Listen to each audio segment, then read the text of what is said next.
আখিরি জামানাতে আমার উম্মতিরা প্রচুর মার খাবে। কি খাবে? নবী বলেছেন না বলেন? যুবকেরা সাহাবা হুজুরা জিজ্ঞাসা করলেন, ইয়া রাসূলুল্লাহ হাবিবাল্লাহ, এই মার খাবে কারণটা কি হবে? আমার ভাইরা কি কম হবে? অর্থাৎ মুসলমানের সংখ্যা কি কম হবে? আল্লাহ নবী বললেন না, সংখ্যা কম হবে না, তারপরও মার খাবে।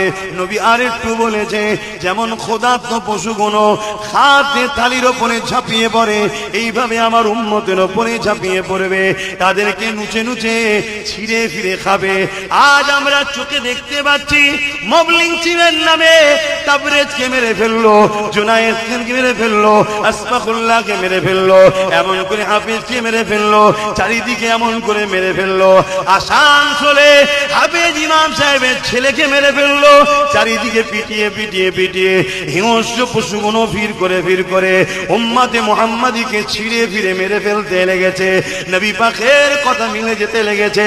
অথচ সংখ্যা আমরা কিন্তু কম নয়। যেদিকেই তাকাবে আমাদেরকে দেখা যায়, যে কাজে দেখবে আমাদেরকে দেখা যায়, যে কোনো কাজে আমরা ছাড়া হয়নি, সে ভালো হোক আর মন্দ হোক, সব জায়গাতে আমাদের নাম প্রথমে আসছে।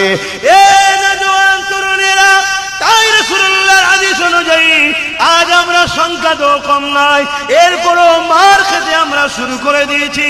এর কারণটা কি?